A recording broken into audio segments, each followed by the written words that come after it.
views and opinions expressed in this program are those of the participants and do not necessarily reflect the views of BronxNet or the program underwriters. Hello, everyone, and welcome to the Social Justice Forums. I am Daren, Jaime, and of course, we thank you for joining us here on the Social Justice Forums. And now, if anybody wants to know exactly what is the show all about, well, we're a show that provides you information when it comes to the issue of social justice. We highlight some of the inequities that go on across the platform. Then what we do is we also provide multiple points of view, and then we also promote civic engagement. Find all of that right here on the show. So we encourage you to stay with us because over the course of the next hour, we're going to have some very special guests. Stay with us as the Social Justice Forum starts right now.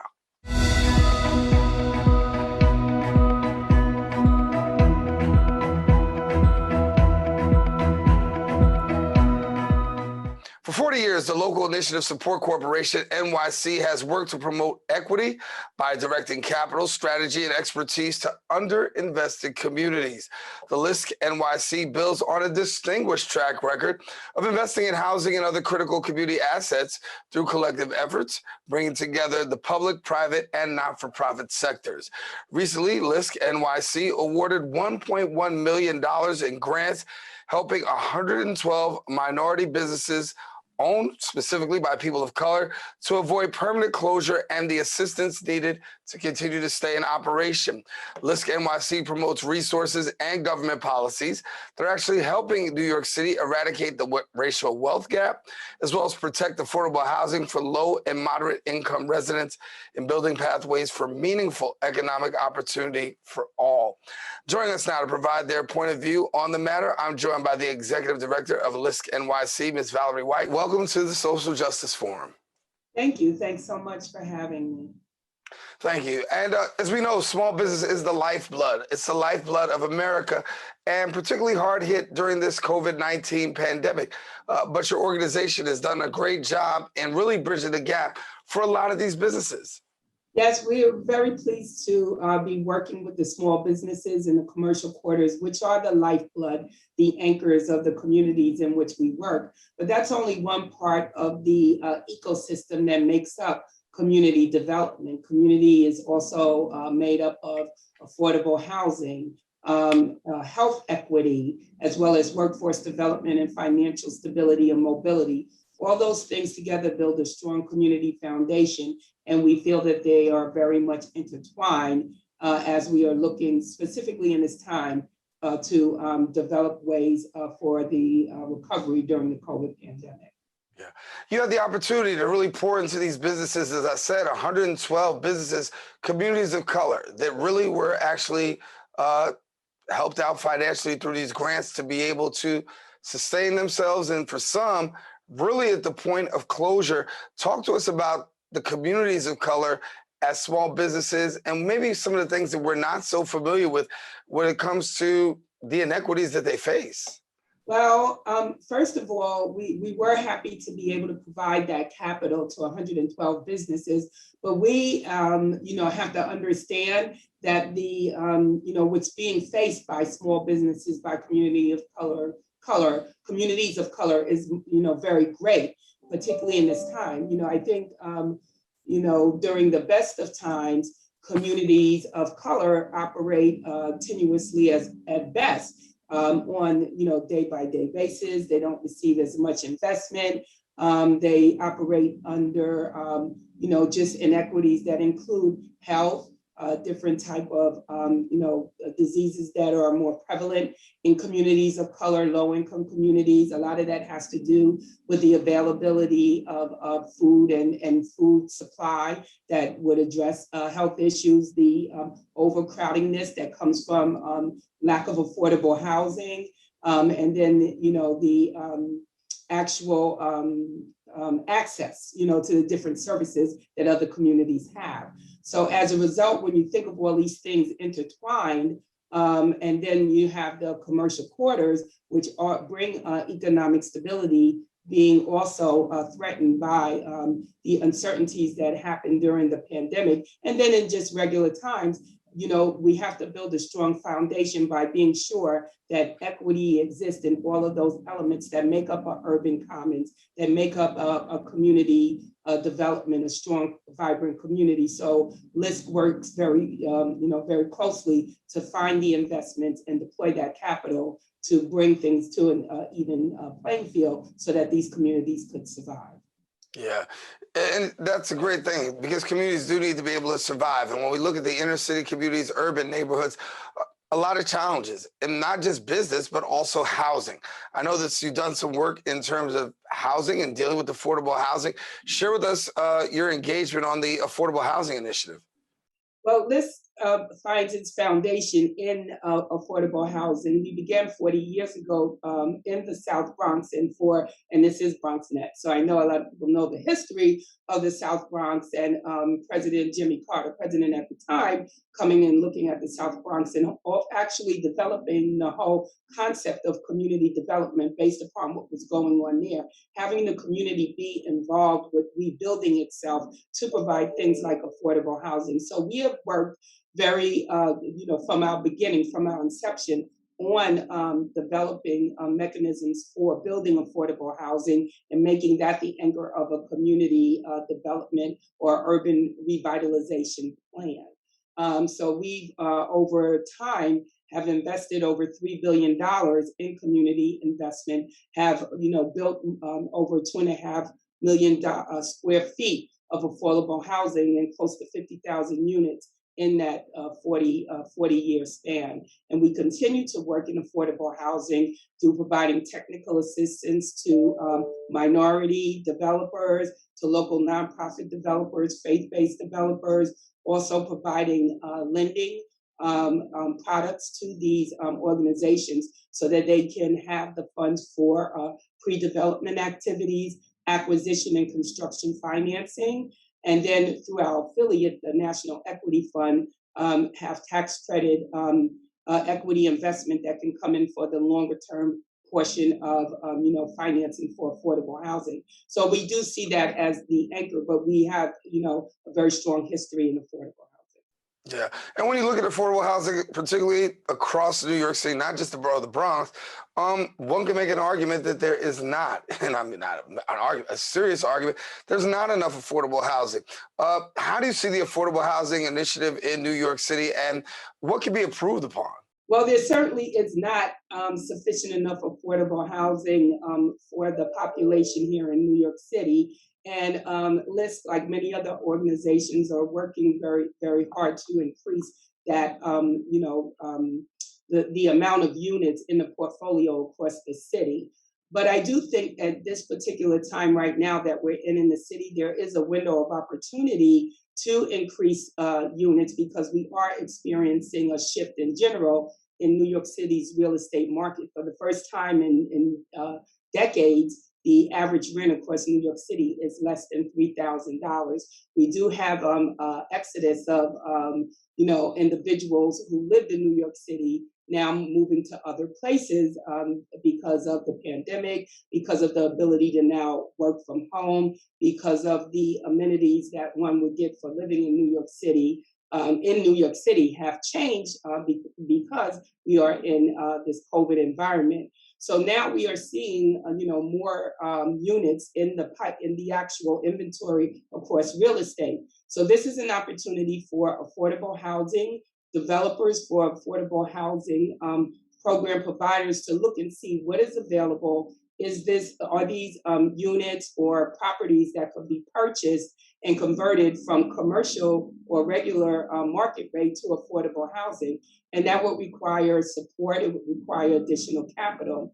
Conversely, though, this is happening at a time when we are going to be seeing likely some cuts, budget cuts in subsidies that government has been able to provide for affordable housing due to just the overall, overwhelming cost of dealing with the pandemic.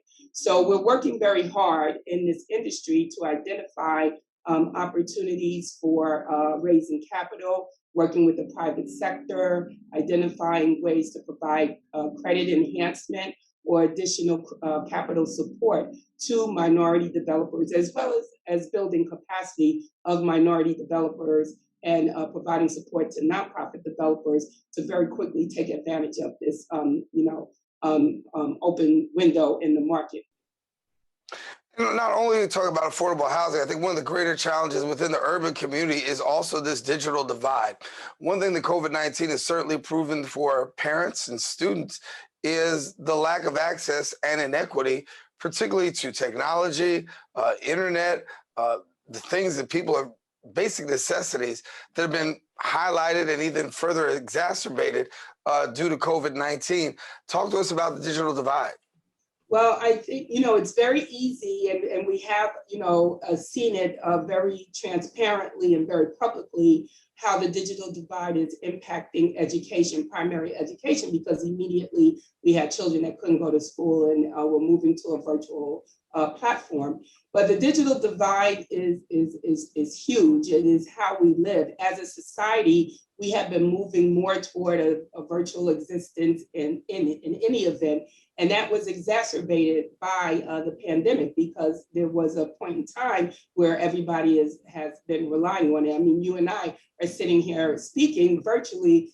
In another time and space, we would have been in a studio. So all aspects of our society, whether it's education, healthcare, access to services, access to employment, getting various services that you might need for survival. I mean, even think about this pandemic, folks being able to identify and secure appointments for the vaccine. If you do not have, the same access, you can't even get online to find an appointment to get a vaccine. So we do think about urban settings as just being urban, so that there's access to, just general infrastructure type needs.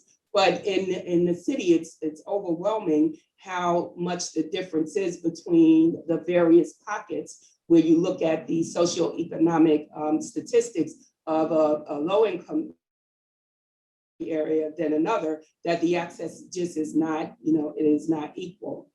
The other thing I would say, access is not just the physical access, being able to be able to get online, is being able to have the resources to afford a certain type of speed that's necessary for everyone to be able to operate in a virtual environment. The equipment, whether it's the right laptop, computer, tablet, or phone. And then in many minority communities, or even immigrant communities, access also means the usage, training, or understanding on how to utilize a virtual platforms to be fully participatory in what society has to offer. So it's a very broad gap that we're dealing with in these communities. Yeah.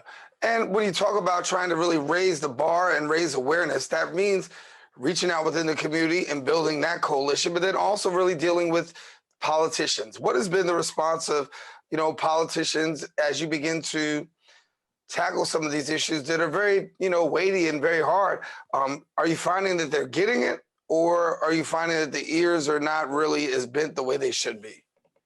I think that, in particular with the digital divide, I think we have a system in this country when we look at certain utilities, and if you recall, back in the 80s during the Reagan era, you had a whole deregulation of certain type of utilities, and that included like telephone services and the like, and things being privatized.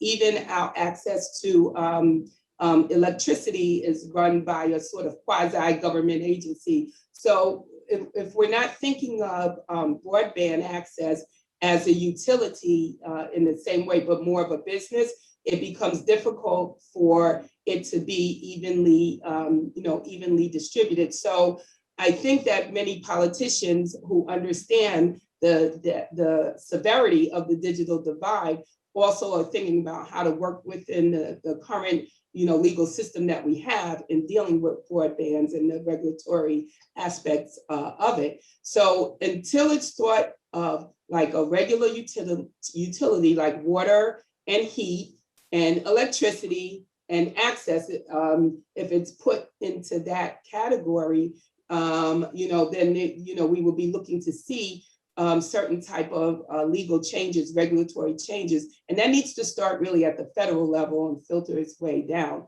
There are some bills in New York State that we've seen that are looking to have access in all of public housing. I think one of the senators put that forth, another one to ensure that, in some areas in the state that there is sort of a town council and that the discussion of broadband is included in that, council who goes over and looks at utilities. So that's, one way to look at it. But I do think that this is a national issue that needs to be addressed, from a, larger regulatory perspective. I think when you talk about it, right, there's this perspective that used to be prior that internet was a luxury.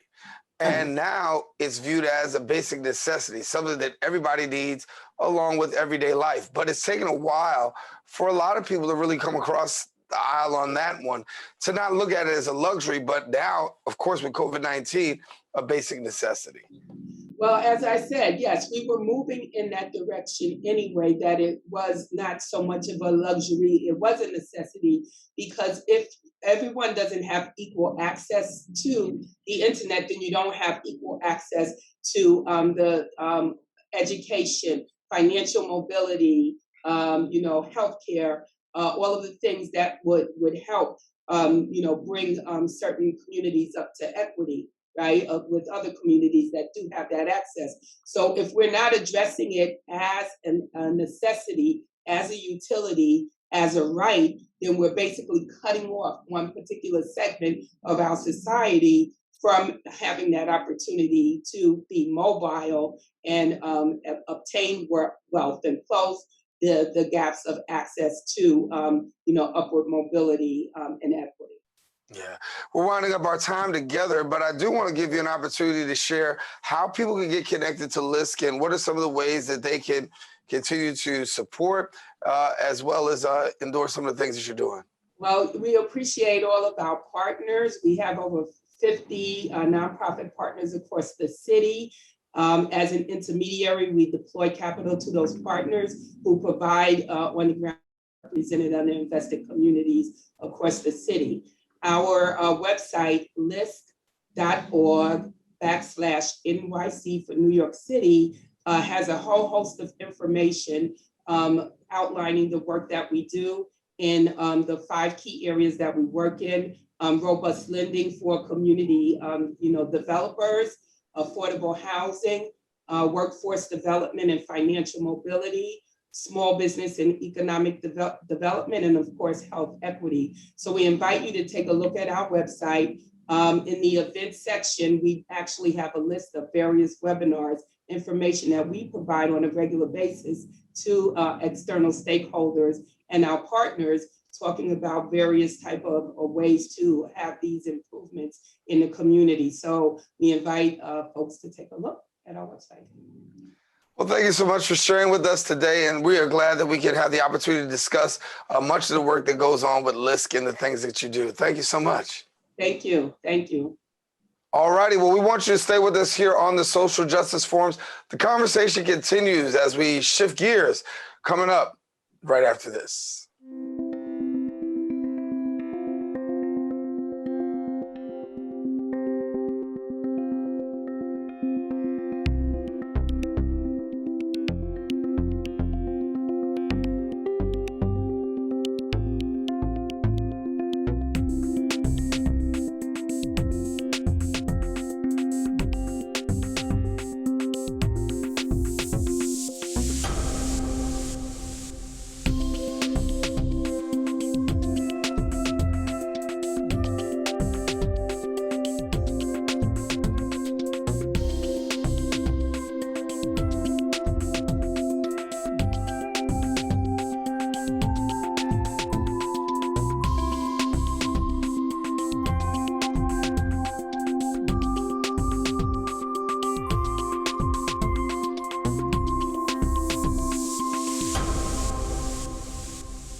And welcome back. Over the past year, the pandemic has caused unprecedented disruption to the education of children as well as youth. The students hit hardest have been those who were already struggling in school or marginalized on the basis of race, poverty, disability, immigration status, English proficiency, homelessness, or involvement in the child welfare or juvenile justice system. With the federal government having approved the largest one-time investment in education in our nation's history, the planning must happen now if they're going to make the best use of the resources coming their way in ensuring an effective transition back to the classrooms for students as well as teachers. Joining us now to share a little bit more details on the matter, I'm joined by the policy director at Advocate for Children of New York, Randi Levine. And Randi, good to have you. Good to be here. Thanks for having me. Thank you. And as we are really transitioning right now, and as we see we're navigating out of this pandemic slowly but surely, give me your perspective on how you see things happening educationally between education and our children. Well, as you've noted, we have seen such a disruption to education over the past year, and Advocates for Children has heard from so many families who are looking to get additional academic and social emotional support for their children as they head into the next school year. When we talk about the next school year, obviously a lot of focus is on that. We'll probably be doing some hybrid, a lot of in-person, depending on where things land and how things continue to play out. Talk to us a little bit about the advocacy and some of the things that you like to see occur. Well, we're calling on the city to develop a comprehensive and ambitious education initiative. As you mentioned, New York City is poised to get a large federal investment in our schools to help with COVID-19 relief. And we would like to see the city start working now to make sure that that funding is used well and really helps the students who need the support the most. Yeah. And so when you talk about the COVID-19 education recovery plan, give us a little bit of the highlights and what you expect to see out of that. We have a number of recommendations, and the first is an overall recommendation for the city to hire a core of professionals to focus on 3 areas: academic, social emotional, and outreach and engagement. We think that there's going to need to be attention on all 3 of those areas in order to help students, both academically and social emotionally, and to make sure that they can return to school and take advantage of the different options that the city has to support them. And when we look at academic, let's break down academic for a minute. What do you see under the academic banner? So first of all, we would like to see a large summer program. And we're very pleased that the new chancellor has also talked about wanting an expanded summer program that serves as many students as possible, not only students who are at risk of not being promoted to the next grade level or who need the time to make up coursework, because there are so many students right now who would benefit from a summer program. And we think it's important for that summer program to serve students of all ages and grade levels, and for it to have specialized support to ensure that students with disabilities and English language learners can participate and benefit from it. And that it should include small group tutoring, either individually or in small groups, in order to help students get that individualized attention that they need. We'd like to see that tutoring component, either individually or in small groups, continue into the school year as well. And we'd like to see a real focus on literacy in particular. Even before the pandemic, fewer than half of students were reading proficiently, with alarming disparities based on race and disability. And so this is a chance for New York City to revamp the way it teaches literacy and ensure that students are getting the type of literacy instruction that they need, and that students who need extra support get that as well. We have some teachers in New York City and some coaches who are well-trained in literacy instruction and intervention. Last summer, the city began pairing them with students who needed that extra support in literacy. And we'd love to see that continued this summer and beyond into the school year. Yeah. For you, when we think about this pandemic, and it's been a nightmare for many people, particularly parents, students who've had to deal with this whole issue of learning virtually, of having to bring it all at home, and some parents and families have to do it in a place where you've got limited computers, and at the same time, while you've got limited computers, limited access to being able to do what they need to do, socially, emotionally, there's a lot of frustration inside one's household already. Take that out of the household, you can now go to classroom, and there's still going to be some challenges when we get back to class. So talk to us about what you're anticipating from a social, emotional perspective on part of students as well as their parents. We think that the city absolutely needs to make a large investment in social emotional support and mental health support. The city has already announced that it will be adding 150 social workers, but that will still leave many schools without even a single full-time social worker. And so we are calling on the city to make a larger investment in mental health support, to hire various staff members to help support the social emotional learning and needs of students, and to make sure that students have a need for direct support in mental health can access that as well. And so as we go forward and we're looking towards 2021, obviously the eyes are set on making things better. How do you grade things right now in the midst of a pandemic? What can we be doing right now to really strengthen where we are? Well, we know that Department of Education staff and educators have been working hard. It has been such a challenging situation, but we do think that more needs to be done. And that's why we're really excited that the federal government has made this investment and that we can start to make improvements now and carry that on into the school year.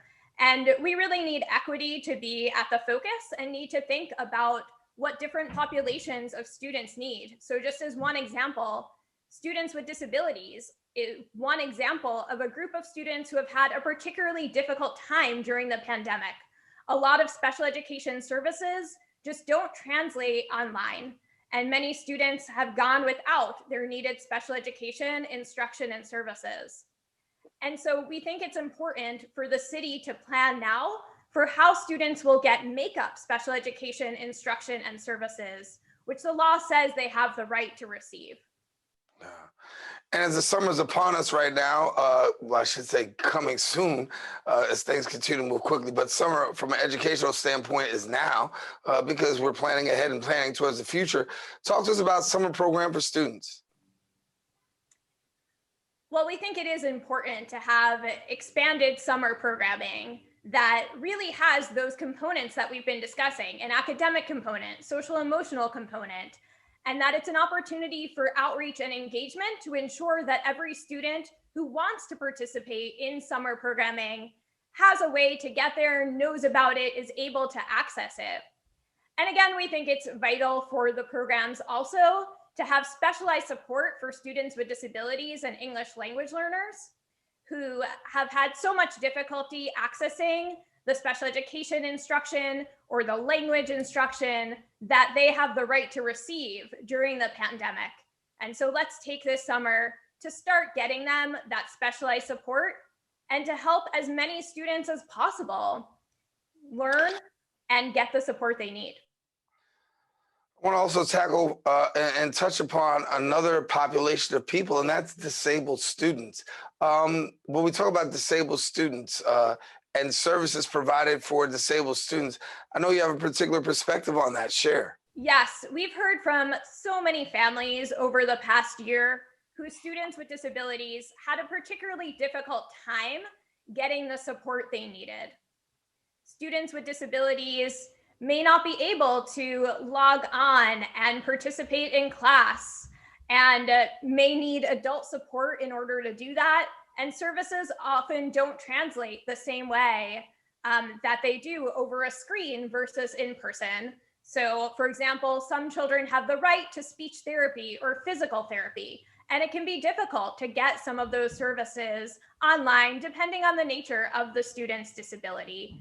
So Advocates for Children did file a class action lawsuit calling on the city to develop a system for providing makeup special education instruction and services to students with disabilities. What normally happens is a family of a student with this disability who wants makeup instruction or services will often have to file an administrative hearing, essentially suing the Department of Education in order to get the makeup instruction or services that they need. When we have a situation like the pandemic, where we have tens of thousands of students with disabilities who have missed out on needed instruction and services, we're calling on the city to develop a system that is collaborative, where families will not need to file a hearing in order to get that very critical instruction and services. Because we want to create a system that is user-friendly for families, that gets students the services they need, and that doesn't require a family to have the resources and knowledge to file an administrative hearing in order to get those services for students.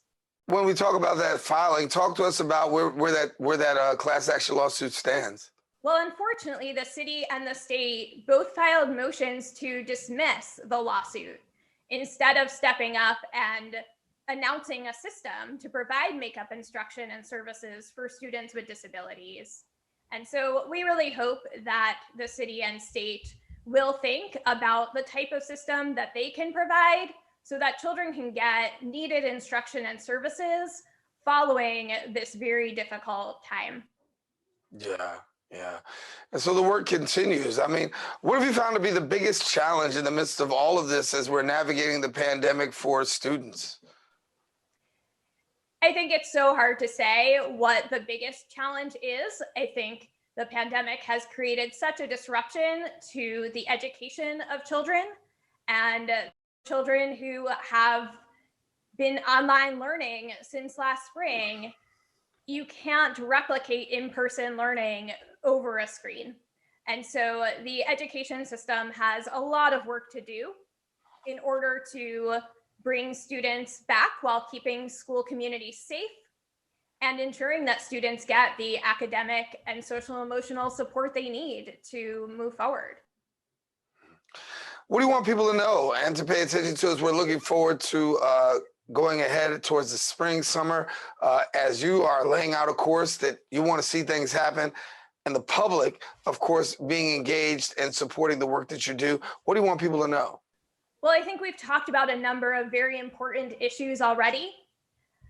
We also need to pay attention to our youngest learners and our oldest learners. For students who are turning 21, they would normally age out of school this year.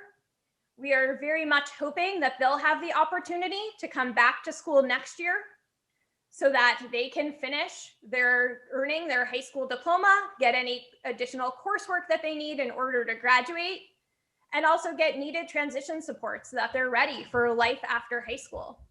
And for our youngest students, the mayor just announced a large expansion of 3K. We've always supported the expansion of high quality early childhood education programs. But unfortunately, while the mayor announced an expansion of 3K general education classes, the city didn't announce anything for preschoolers with disabilities. Currently, there's a significant shortage of seats available in preschool special education classes. And so as the city looks to use this federal investment, and as the city looks to plan for next year, we want everyone to work with us to ensure that the city is keeping in mind the needs of all different populations of students, from the youngest to the oldest, from students with disabilities to English language learners, to students who are homeless or in foster care, to students in the juvenile justice system. The city needs to pay particular attention to every population of students and think about what they need as it plans for the overall education initiative following the pandemic. I want to get your thoughts on this. As we're in a virtual environment, a lot of students really just don't do well virtually and run the risk of really hurting themselves academically. What are you hearing about grace for students who are really trying to make it, but virtual just is not their makeup? Virtual learning has been tough for so many students. We've talked about students with disabilities whose services may not translate the same way over a screen. We've heard from English language learners and families whose primary language is a language other than English, who are having a difficult time navigating through an iPad to get to assignments that are all in English when they're supposed to be such a part of their child's education right now.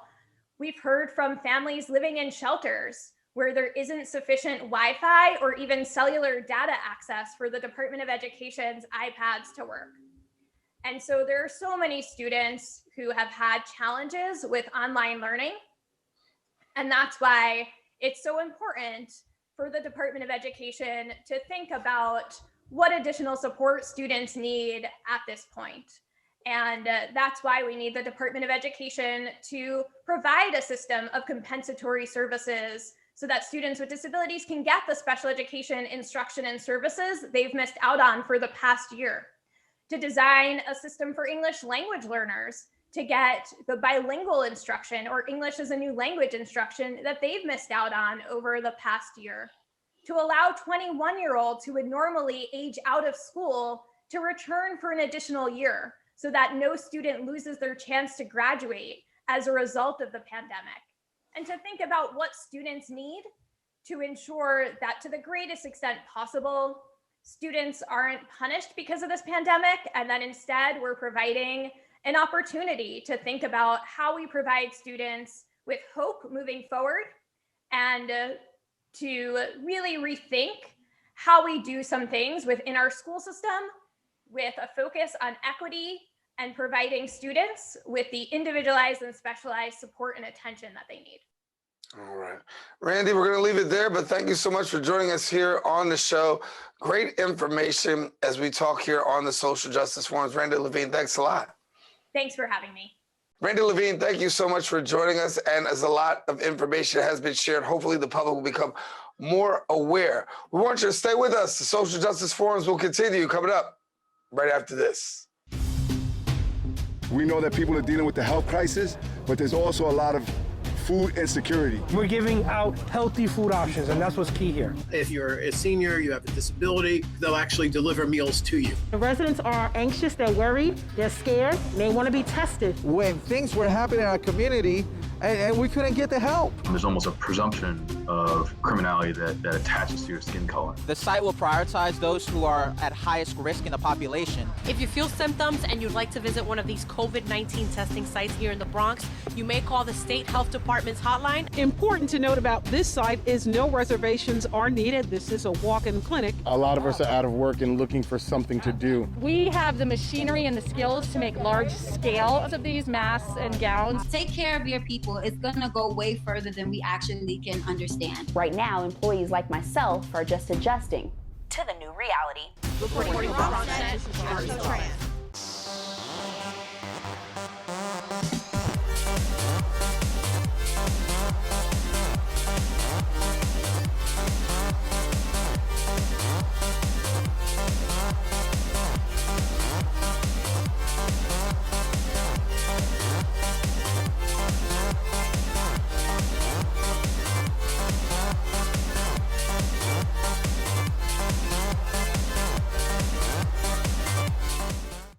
And welcome back to the show. The New York Immigration Coalition is an umbrella policy and advocacy organization that represents over 200 immigrant and refugee rights groups throughout New York City. Now, the NYIC not only establishes a forum for immigrant groups to voice their concerns, but it also provides a platform for collective action to drive positive social change. The NYIC was established in 1987 to address the impact of a New York 1986 law that actually allowed undocumented immigrants to adjust their status.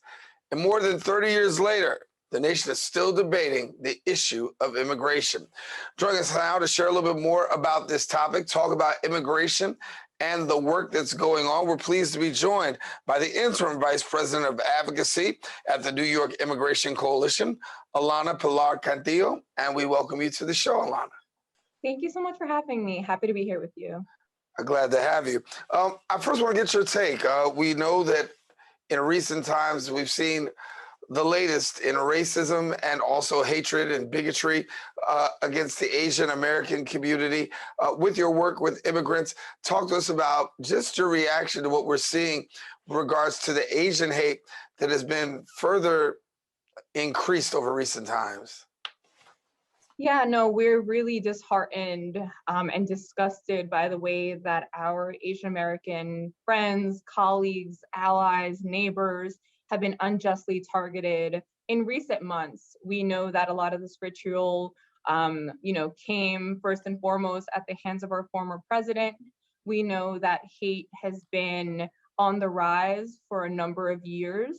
And that we really need to be investing in local organizations that work with these communities that can respond to the trauma of these cases, that can provide the benefits and access to the services that they need when they become victimized in such a way. We've really been, following the lead of our Asian American leaders and our Asian led organizations at the NYIC to tell us how to best support them, to uplift the voices of the victims, to talk about the horrible impact that it has, the horrible chilling effect that it has on entire communities who feel like their own,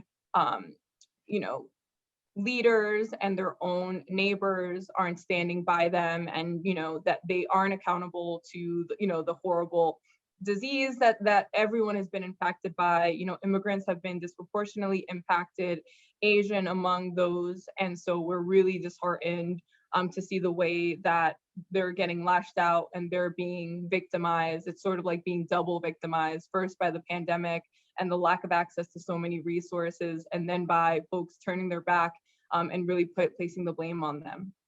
Yeah. And as we look right now, we look and we see not only the issue of Asian Americans and Asians, I should say, receiving hate all across the United States. The issue of immigration is really at the forefront again. It continues to be of huge debate. Give us your take on the recent things that you see with regards to immigration in New York. From your perspective, are things getting better? Slightly better in recent months, I will say. We're seeing incremental change at the federal level, and that's where that's been a significant campaign of the NYC since the start of the pandemic, when we saw economic relief and stimulus reaching some members of our community, but not all. Specifically, there was an exclusion of ITIN filers and certain undocumented folks from the stimulus relief. And this virus has not discriminated the economic impact that it's taken, the public health impact that it's taken. And so we don't think that something like status should be a barrier, for having our immigrant brothers and sisters being able to re-engage in our economy and get support when we're all struggling through this hard time. And so, you referenced some of the change that we've seen. We've seen a little bit of access going to some of our immigrant families. So for instance, in the most recent stimulus, citizen children of undocumented workers were able to get some cash benefits. Back in December, folks that were filing jointly, ITIN filers, and folks that were married to folks that were citizens who had previously not been able to have access to any of the economic relief were included. And so it's very, very incremental change. We're going to fight to do a lot more. We need the enforcement that's happening at the border to be, rightly wronged and to be addressed in a way that's humane, that doesn't put our folks in detention after all of the suffering that we've seen in our communities. And we also need to make sure that the recovery that's being disseminated to our communities actually have access from some undocumented families. And when we look at what's going on right now as far as the immigrant population, a lot of concern continues to go with deportations, ICE involvement. Are we seeing a decrease in regards to ICE-related matters? Fortunately, here in New York, we have seen decreases over the pandemic. And I think it's just, like we saw a lot of other sort of courthouses shut down and services and other sort of enforcement happening as people were staying home. And so while we were seeing a decrease in deportations, we're also seeing an opportunity for more folks to actually access citizenship.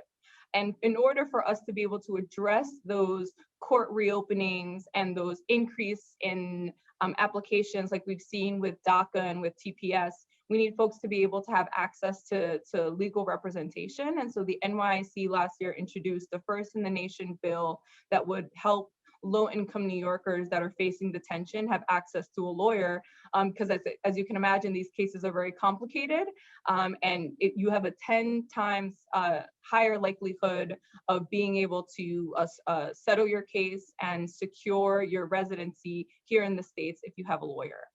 Mm-hmm. This show pretty much highlights a lot of the inequities that people face. We talk about that in the intro, that, part of our job is to talk about the inequities that people face. Give us a broader perspective and a more in-depth perspective when we talk about the immigrant population and the inequities, because they're huge and they're vast. Absolutely. And I'll just give you one example. During such trying times, during the middle of a public health crisis, we need folks to have access to health insurance. Luckily, as I'm sure you've reported on the show, a lot of these services like testing and even vaccines have been free of cost, but we know that the impact of COVID-19 on folks' health and physical well-being has been significant. And so we have a bill before the state legislature right now that would give access to what is called here in New York, the Essential Plan. It's healthcare for low-income folks. And we would want to expand that program so that it covers undocumented people who have tested positive for COVID.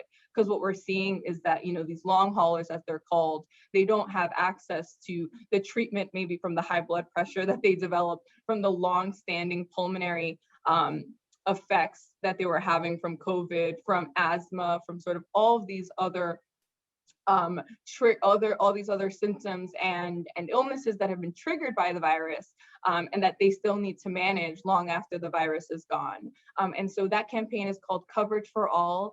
To fund it, we are asking for $20 million in the upcoming state's budget.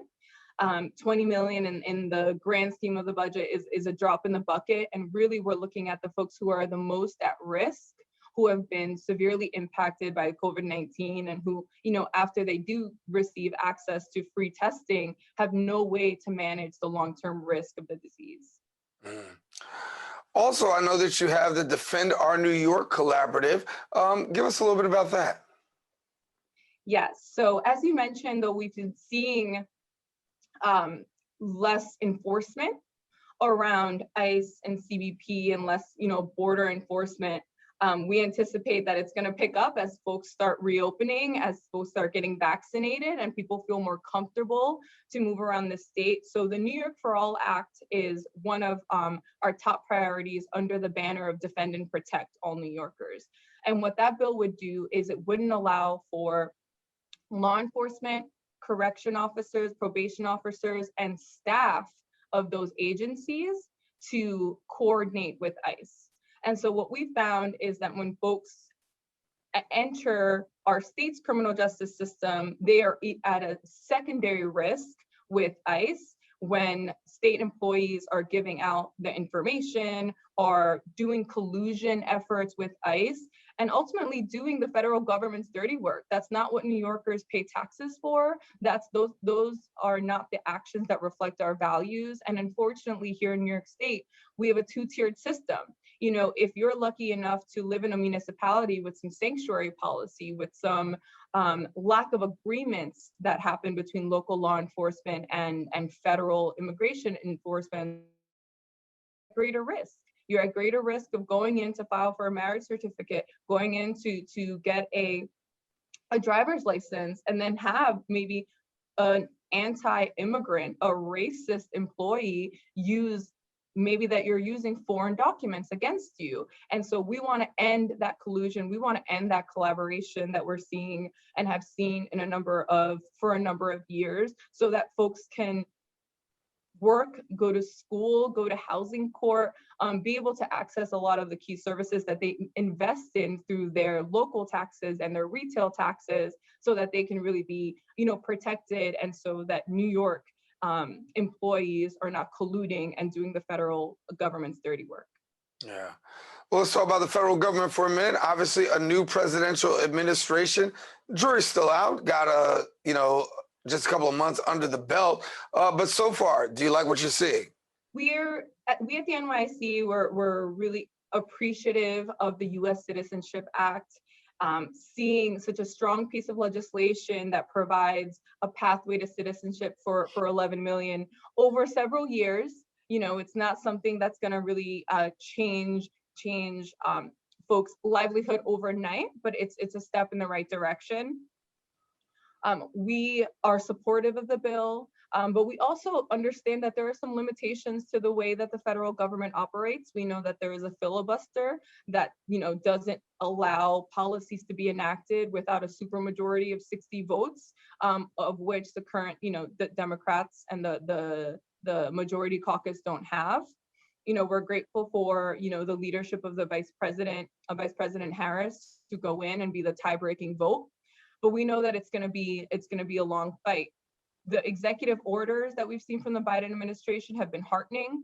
The removal of the African and Muslim ban, the removal of challenges in the courts, like public charge and like increasing citizenship applications and fee waivers, all these things that really help out our most vulnerable. But we see some other opportunities. We're discussing right now a campaign around reconciliation. So reconciliation is a budget maneuver where folks only need a simple majority, and we're trying to get 5 million folks here in the U.S. to get a pathway to citizenship through this process.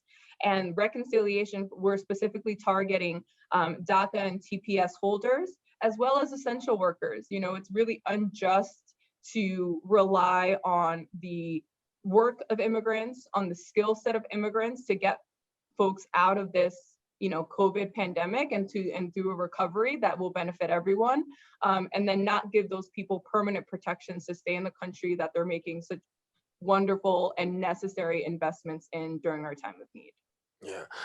A lot of conversation was had about the African Muslim ban that was affecting people's travel. And even though we're not still at the place where we're fully mobile yet, how big of a game changer was that for the people that you serve? It was, like I said, it was a commitment that we had received on the presidential campaign trail. It was something that was a day one demand on our behalf. And luckily by the 3rd year anniversary, it had been off the books. Executive orders only follow the administrator that is under them. So, you know, the governor or the president. So we want something more permanent. There's a bill introduced called the No Muslim Ban Act. And so we want to prevent any sort of future politician from being able to have such significant pain, disruption, separation to our families that are entirely politically motivated by an anti-Muslim administration. Mm-hmm. Workers' rights are huge. I mean, you've got a lot of immigrants who are working in the fields. We know that there's inequities there. Do we see things improving for those who have boots on the ground and really are doing the work when it comes to pay, when it comes to equity? Yeah, so they're doing the work, as you mentioned. They have been essential workers. They can't stay home. The New York State Comptroller just released a great report that shows that the transportation hubs in predominantly immigrant communities have maintained the status quo. The usage is the same. Folks are going to work. Folks are figuring out, how to keep a roof over their heads and food on the table. And so the workers have really made the most significant sacrifice, and we have to make sure that they're supported. And so, as mentioned earlier, federal relief has not gotten in their hands. And so we're pushing significantly for a campaign called the Fund for Excluded Workers. The Fund for Excluded Workers would create parity between the robust unemployment investment that we saw last year, of unemployment, as stores shuttered, as hotels, were closing, and a lot of, facilities no longer needed some of the immigrant labor, like the deliveries and the cleaners and folks of that nature. Unfortunately, if you didn't have status, and we think the number is around 500,000 New Yorkers, you didn't qualify for unemployment and you weren't able to access those funds. And I'm sure you have heard about how important those extra $600 a week were, and how important the extended weeks, right? It wasn't the standard unemployment program. The federal government stepped in to say, we know that that folks are going to be struggling for a long time. And so that's why they created such robust unemployment protections. Undocumented workers, didn't have access to those funds. And so the Fund for Excluded Workers asking for $3.5 billion in New York's budget to meet the moment and to undo that unjust policy that came out of our federal government and the way that our immigrant and undocumented families were left out. So that would give them access to a state fund that would give them retroactive pay for the weeks that they were also unemployed, and sort of the significant reduction in their hours that they saw, and give them some relief for housing, for healthcare services, for transportation. As I mentioned, these folks were still going in and buying their monthly Metro cards so that they could get to the grocery stores and the pharmacies and the medical facilities and the home, give access to the home healthcare services. And so we want to make sure that they get that. And so we're fighting really hard for $3.5 billion for a fund for excluded workers in our New York State budget. Yeah. Before we go, I want to have the opportunity for our viewers to have an opportunity to connect with you, maybe be a part of some of the policy and the advocacy that's going on. How do they do that? Yes, they can visit nyc.org. They can follow us on many of our social media channels at the NYC. We take a lot of actions, and we really rely on the solidarity of New Yorkers, on the allyship of New Yorkers to stand up for us when we're marching in the streets, when we're protesting, when we're hosting die-ins, to show the strength in numbers, to show that even though I might have received the stimulus, even though I might not have been directly impacted or suffered from COVID, that many of our immigrant brothers and sisters are, and we need to make sure that they have access to the benefits that they have and will continue to invest in with their taxes and with their contributions to our workforce, and with their contributions to our society at large. Alana, we're going to leave it there, but thank you so much for joining us here on the Social Justice Forum. Glad to have you with us. Glad to be here. All righty. Well, we have come to the end of our show today. Want to hope that you've really enjoyed today's discussion as we continue to elevate the conversation about the inequities that so many people face, talking about social justice, also dealing with the issue of anti-violence. Now, if you want, you can catch the Recablecast here on BronxNet Television, right here on BronxNet TV or BronxNet.org. We, of course, invite you to join us on our social media platforms at BronxNet TV. Join us next week as we continue to elevate the conversation and bring you some further discussion. I'm Daren Jaime saying take care, God bless, and thank you for watching the Social Justice Forum.